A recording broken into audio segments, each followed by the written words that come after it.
Fala galera, está começando mais um episódio do Vivendo em Missão, um podcast sobre teologia, missões, bate-papo e muito mais. Hoje estamos aqui com o professor Paulo Feneman, nosso professor que está dando aula para a gente aqui no CT de Missões Transculturais. E para começar, professor, eu queria que você contasse um pouco quem é você e como você veio parar aqui no CT dando aula para a gente. Tá certo, bom, uma alegria poder gravar com vocês, estar com vocês. Eu tenho dado aula no CT mais já há muitos anos, né? O convite surgiu a partir da minha amizade com Maia, do nosso relacionamento, caminhada junto. E MIAF, a organização que eu trabalho, e o CT+, tem uma parceria, né, de ajudar no treinamento, mas também de criar oportunidades, de abrir oportunidades para os alunos do CT+, servirem, seja em ministérios de curto prazo, seja em ministérios de longo prazo, especificamente com ministérios voltados a povos africanos, que é onde a gente tem atuado, ou na África, ou entre a diáspora africana em outros diferentes lugares. Então, o convite surgiu a partir disso, a partir dessa relação de amizade que eu tenho com o Maia, que a gente tem desenvolvido, e da parceria que a gente acabou firmando entre as duas organizações. E falando um pouquinho sobre quem é você, conta um pouco sobre a sua história. Bom, eu sou o Paulo, completei esse ano 25 anos de trabalho missionário junto à MIAF. É a única organização que eu trabalhei durante esse tempo todo. Não que eu não tenha desenvolvido projetos missionários antes, né? Desde os meus 16 anos, na verdade, eu tenho me envolvido com projetos missionários. Sou marido da Patrícia, pai do Felipe e da Gabriela e um apaixonado por café. Então, onde tem café, provavelmente eu vou estar ao redor. Os últimos 25 anos servindo com a MIAF, os últimos 20 anos servindo como diretor da missão no Brasil, para toda a América do Sul, e agora, bem recente, começando uma nova caminhada, uma nova jornada, servindo agora como diretor de colaboração, facilitador de colaboração para a MIAF Internacional, para o Escritório da Missão Internacional. Explicando um pouquinho o que é a MIAF, como que a MIAF trabalha, para as pessoas poderem entender melhor. MIAF é uma organização internacional, é uma organização interdenominacional. Ela completou nesse ano 130 anos de trabalho missionário, ou seja, tem uma caminhada longa aí de trabalho. Nosso trabalho principal, ou nosso ministério principal, está voltado à plantação de igreja entre povos não alcançados e treinamento de lideranças. Essas são as duas coisas que nós fazemos com maior afinco. É claro que existem outras áreas e outros ministérios que a gente trabalha, que a gente faz, que fazem parte do nosso dia a dia, mas o foco principal da MIAF é a plantação de igreja e treinamento de liderança. Então a gente está hoje servindo em mais de 30 países do continente africano, desde o norte da África até o sul, e também trabalhando com a diáspora africana, já que a diáspora africana é uma realidade, são mais de quase 200 milhões de africanos hoje já vivendo fora do continente africano. Então a gente tem olhado também para esse grupo, né, tanto nos Estados Unidos, na América do Norte, na Europa e inclusive aqui dentro do Brasil. Tanta história, né? A gente conseguiu ouvir bastante coisa hoje, né? São muitos anos também de ministério. Mas se você pudesse falar um momento mais marcante que você teve com Deus até hoje na sua jornada, o que você poderia contar pra gente? Uma das coisas que, assim, volta e meia vem na minha cabeça em termos de ministério, é um episódio que aconteceu, eu ainda não era diretor da MIAF, estava começando a minha jornada missionária e a gente colaborava com um projeto de plantação de igreja entre uma comunidade quilombola aqui no Brasil. E em determinado momento que a gente foi visitar uma das comunidades, um dos lugarejos ali, encontrar a Dona Maria. Dona Maria tinha ouvido falar do Evangelho já há bastante tempo. Dona Maria tinha vários problemas relacionados ao alcoolismo, uma série de coisas. E naquele dia a Dona Maria olhou pra gente, né, a equipe que estava chegando, falou assim: eu estava esperando vocês chegarem, porque eu conheci Jesus e eu quero ser batizada. Então foi um momento assim pra gente muito, muito interessante ver como a palavra de Deus não volta vazia. A gente já havia pregado, a gente já havia falado do Evangelho, ela não tinha demonstrado aí uma resposta imediata, mas a gente percebeu que a palavra ficou guardada no coração dela. Em algum momento o Espírito Santo foi capaz de convencê-la, né? E aí ela teve esse desejo de expor e a sua fé de maneira pública ali entre toda a comunidade. Essa é uma das experiências que eu guardo com bastante carinho no meu coração. E as outras experiências, ela não é pontual, mas elas são similares.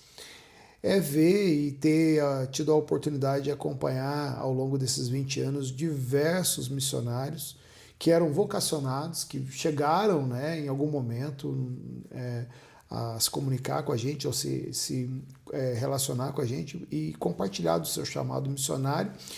E perceber que agora, depois de algum tempo, né, muitos deles estão no campo. Então é extremamente gratificante participar da história de gente que entendeu o seu chamado, entendeu a sua vocação e que agora está no campo servindo e sendo frutífero, né, no seu ministério. Essas são duas coisas que têm alegrado meu coração imensamente. Eu imagino que deve ser muito gratificante, né? Fazer parte de alguma forma, ter semeado na vida desses alunos, enfim.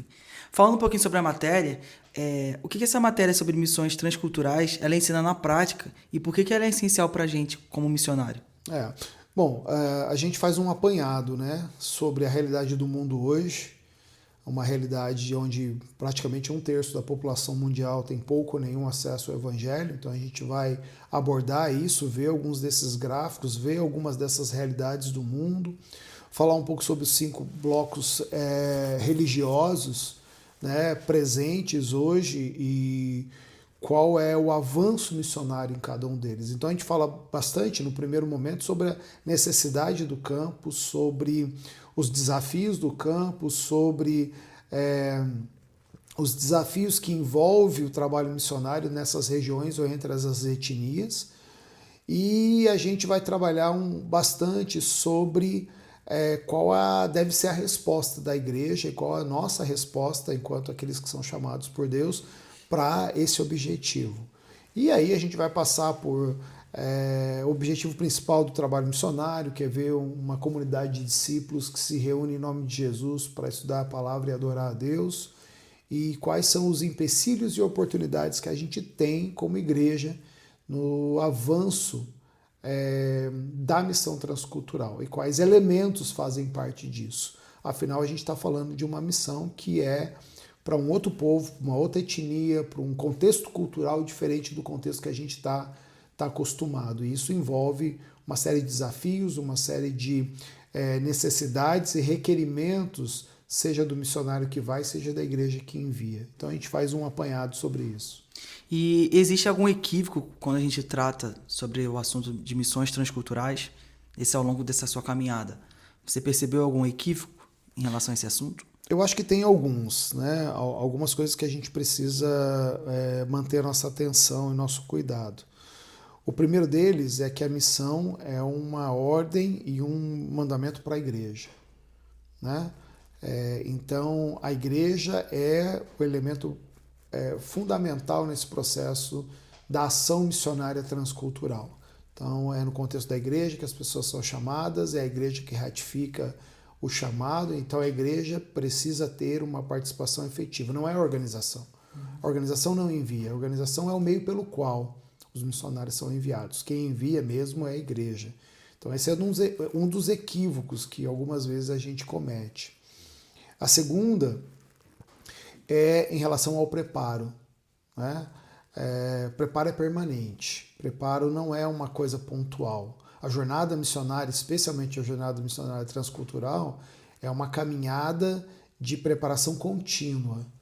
Então, não é o meu treinamento missionário de 1, 2, 3, 4, 10 anos que vai me dar todas as ferramentas. Pelo contrário, ao longo da minha caminhada missionária, eu vou percebendo as necessidades, eu vou percebendo os desafios e vou me aperfeiçoando e preparando para responder a esses desafios. Eu acho que esses são 2 equívocos principais que a gente às vezes comete. né, de achar que a preparação é um evento, e ela não é, ela é uma jornada, e de achar que é possível fazer o ministério transcultural sem a participação da igreja. Não, a igreja é o elemento fundamental, principal dessa caminhada. Excelente, até porque o produto final sempre vai ser a plantação de igreja, como a gente aprendeu, né, aqui nessa aula. Exatamente. A igreja é o meio pelo qual e é o alvo final da missão. Então é importante saber bem isso, né? E qual foi o maior desafio que você já enfrentou no campo missionário? E como que Deus te ajudou a superar esse desafio? Eu costumo dizer que os desafios que eu mais tive dificuldade são os desafios que eu mesmo criei para mim, né? Exatamente por falta de preparo, ou por falta de sensibilidade, às vezes cultural, né? A gente fala, né, dos choques, das questões, né, a alimentação, a língua, tudo isso é parte mesmo, né? Essas coisas, elas, volta e meia, elas rondam a nossa ação missionária. Mas eu acho que os grandes desafios foram aqueles que eu criei, né? As concepções erradas, os preconceitos, né? Em relação ao povo, em relação à cultura, em relação à abordagem, o etnocentrismo, egocentrismo, achar que a minha maneira é mais correta, o meu modo é mais frutífero. E não é assim, né? Deus usa diferentes pessoas, diferentes maneiras, diferentes ministérios, e a gente precisa valorizar essa beleza que existe no corpo e na comunidade e na unidade. Não é que todo mundo é igual.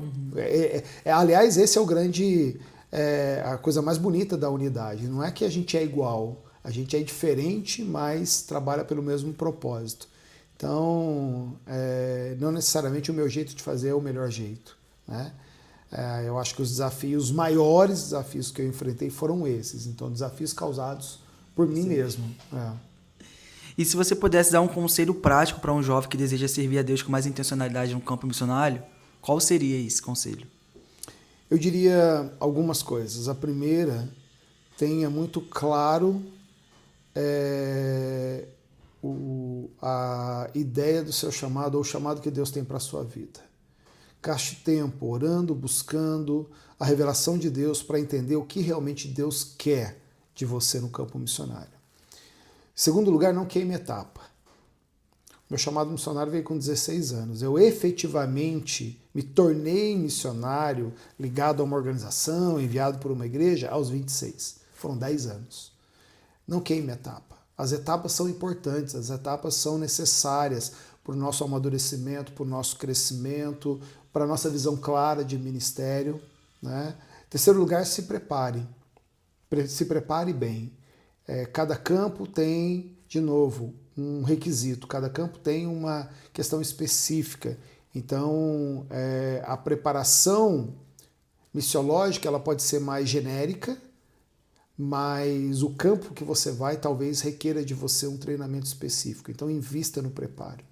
E nunca perca de vista a sua vida de oração e a sua vida devocional. O que vai tornar você frutífero no campo não é a quantidade de preparo que você teve, a quantidade de anos que você esperou, o que vai te tornar frutífero no ministério é a sua vida devocional, sua vida de oração, o seu relacionamento com Deus. Então, o relacionamento com Deus vem em primeiro lugar, isso é o mais importante, a gente não pode perder isso de vista. Às vezes a gente perde isso de vista com a desculpa que tem muita coisa para fazer no campo. E a gente precisa tomar cuidado com esse tipo de ideia e de abordagem. Se você pudesse dar um conselho para o eu lá do passado, quando estava com o coração incendiado por missões, o que você poderia falar para ele? Aprenda a confiar mais em Deus. Aprenda a depender mais de Deus. Aprenda e fique atento ao fato de que Deus usa as pessoas ao seu redor para te abençoar e suprir as suas necessidades, sejam elas emocionais, físicas e espirituais. De novo, o trabalho missionário não é um trabalho solo, ele é feito a partir de pessoas apaixonadas pela missão. E a Bíblia fala que o mensageiro tem o mesmo valor daquele que o enviou. Né? Às vezes a gente é um pouquinho arrogante, eu sou o missionário e você tem a obrigação, um pouquinho não, às vezes a gente é bastante, na verdade. Eu sou o missionário e você tem a obrigação de fazer isso ou não. Mas Deus sempre tem os seus meios para nos apoiar, nos sustentar, nos proteger, nos guardar. Então eu vejo que no passado essas eram preocupações exacerbadas que eu tinha, né? E Deus nunca deixou de cuidar, né? Então eu falaria, Paulo, fica tranquilo, que no meio do caminho você vai ter um monte de problema, um monte de percalços, um monte de necessidades, um monte de situações, mas em todas elas Deus está presente. Em todas elas Deus tem os seus meios para cuidar, para te ensinar, para te apoiar e te suportar. Perfeito demais, né? Ouvindo você falar assim é muito bom, porque a gente, sendo jovem, parece que o mundo vai acabar quando a gente tiver 30 anos. Né? A gente esquece que a gente tem toda uma vida pela frente e a vida vai sendo construída, e é muito importante você ter falado sobre a nossa vida de devoção ao Senhor. Porque às vezes a gente quer se preparar tanto e a gente esquece do essencial. Exatamente, é isso. Que aí. é a comunhão com Cristo. E se as pessoas que estão nos ouvindo quiserem saber mais informações, participar de algum projeto com vocês, o que elas podem procurar, aonde? Fala um pouquinho. Elas podem procurar MIAF Brasil, pode procurar o nosso site, miaf.org.br, ou se querem saber um pouco mais do ministério que a gente está fazendo, daquilo que a gente está desenvolvendo agora, é só procurar por @Paulo Feniman, e a gente está em todas as redes sociais com diferentes projetos, com diferentes oportunidades. Perfeito, professor. Quero te agradecer por participar do nosso episódio. Que Deus te abençoe. E se você quiser deixar alguma consideração final, pode falar. Não, minha consideração é essa. Busque sempre descobrir qual é o seu papel na missão de Deus. A gente descobrindo isso, a gente vai servir da melhor forma possível, do jeito dele, da maneira dele, debaixo do poder e da graça dele. Perfeito, pessoal. Esse é o episódio de hoje. Que Deus continue abençoando vocês que estão nos assistindo aí, nos ouvindo. E até o próximo episódio. Fiquem com Deus.